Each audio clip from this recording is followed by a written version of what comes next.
এটা 4 কিমি, এটাও কয় কয় কিমি 4 কিমি, এটাও কয় কিমি 4 কিমি। সে এখন অ্যাকচুয়ালি কোথায় আছে?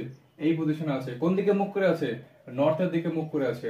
তারপরে দেখো সব শেষে ডান দিকে সে উত্তর দিকে ঘুরেছিল। উত্তর দিকে ঘুরে থাকার পর ডান দিক কোন দিক হবে? পূর্ব দিক হবে। সে আবার পূর্ব দিকে ঘুরে গিয়ে কয় কিমি গিয়েছে? 5 কিমি। কয় কিমি? 5 কিমি। তাহলে এই দিকে ঘুরে গিয়ে সে আবার আরো 5 কিমি গেল। তাহলে দেখো সে এখন কোন দিকে তাকিয়ে আছে?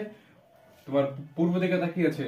দেখো তাহলে সে অ্যাকচুয়ালি এখান থেকে যাত্রা শুরু করেছিল, কোথায় শেষ করেছে? এই বি পয়েন্টে যাত্রা শেষ করেছে। তাহলে এ থেকে বি এর দূরত্ব কত? দেখো তো কত হবে? এইটুকু হচ্ছে 5, আর এইখান থেকে এইটুকু আরো 5। তাহলে মোট কত? মোট কত? মোট হচ্ছে 10 কিমি। তাহলে সে অ্যাকচুয়ালি যেখান থেকে যাত্রা শুরু করেছিল আর যেখানে পৌঁছেছে কত কিমি ডিস্টেন্সে গিয়েছে? 10 কিমি। So option B is correct answer. যদি ভিডিওটি ভালো লেগে থাকে অবশ্যই লাইক করে দিও। জয় হিন্দ।